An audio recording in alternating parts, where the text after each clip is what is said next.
हर महीने 30 तारीख तो आती ही है, चाहे बात हो जनवरी, दिसंबर, किसी भी महीने की। लेकिन क्या कभी आपने सोचा है कि फरवरी में 28 या फिर 4 साल में एक बार आने वाली 29 तारीख ही क्यों होती है? लेकिन आज हम आपको बताएंगे कि फरवरी में भी 30 तारीख होती थी और इतिहास में ये बात दर्ज है। आप देख रहे हैं अजब गजब, मेरे साथ मेरा नाम है मेघा वर्मा। स्वागत है आप सभी का A1 न्यूज टीवी में। फरवरी में 28 और 29 दिन होते हैं, उसके बाद 1 मार्च आता है। लेकिन इतिहास में 2 ऐसे मौके आ चुके हैं जब 30 फरवरी की डेट भी हुई थी। आज आपको उन्हीं 2 मौकों के बारे में बताएंगे। भला आप ये जानकारी अपने दोस्तों में भी शेयर कर लेना, क्योंकि उन्हें भी नहीं पता होगी। सबसे पहला मौका हुआ था स्वीडन में।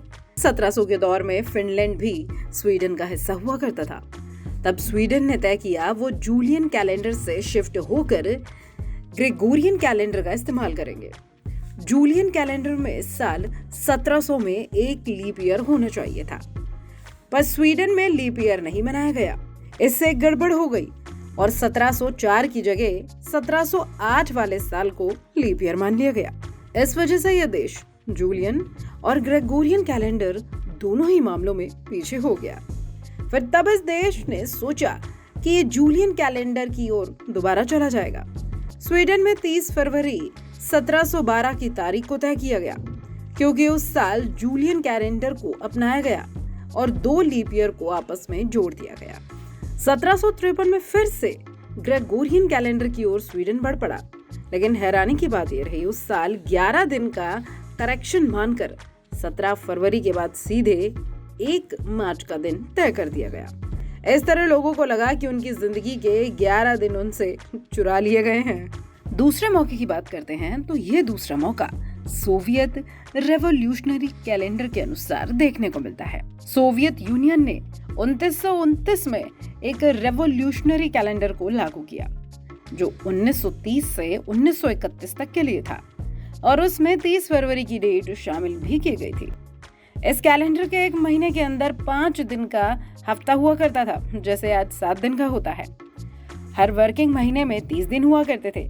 बाकी बचे 5-6 दिनों को बिना महीने वाली छुट्टी की तरह मान लिया जाता था। अब आप सोच रहे होंगे कि इसका उद्देश्य क्या था? 7 दिन के हफ्ते को खत्म करके उसे 5 दिन का करने का उद्देश्य था कि नॉन वर्किंग डे में आने वाली रुकावटों को पार किया जा सके और औद्योगिक दक्षता में सुधार आए, यानी ज्यादा प्रोडक्टिव आवर्स को बढ़ाया जाए। हालांकि इस दौरान ग्रेगोरियन कैलेंडर को सोवियत यूनियन ने लागू कर दिया। साल 1940 में दोबारा से 7 दिन के वर्किंग सप्ताह को फिर से शुरू किया जाने लगा। कुल मिलाकर अगर कहा जाए तो इतिहास में 2 बार ऐसे मौके आए थे जब 30 फरवरी की डेट हमें देखने को मिलती है। लेकिन आज तो जैसे ही 29 फरवरी हम सुनते हैं, हैरान हो जाते हैं, क्योंकि ये 4 साल में एक बार आती है और उसे लीप ईयर कहा जाता है।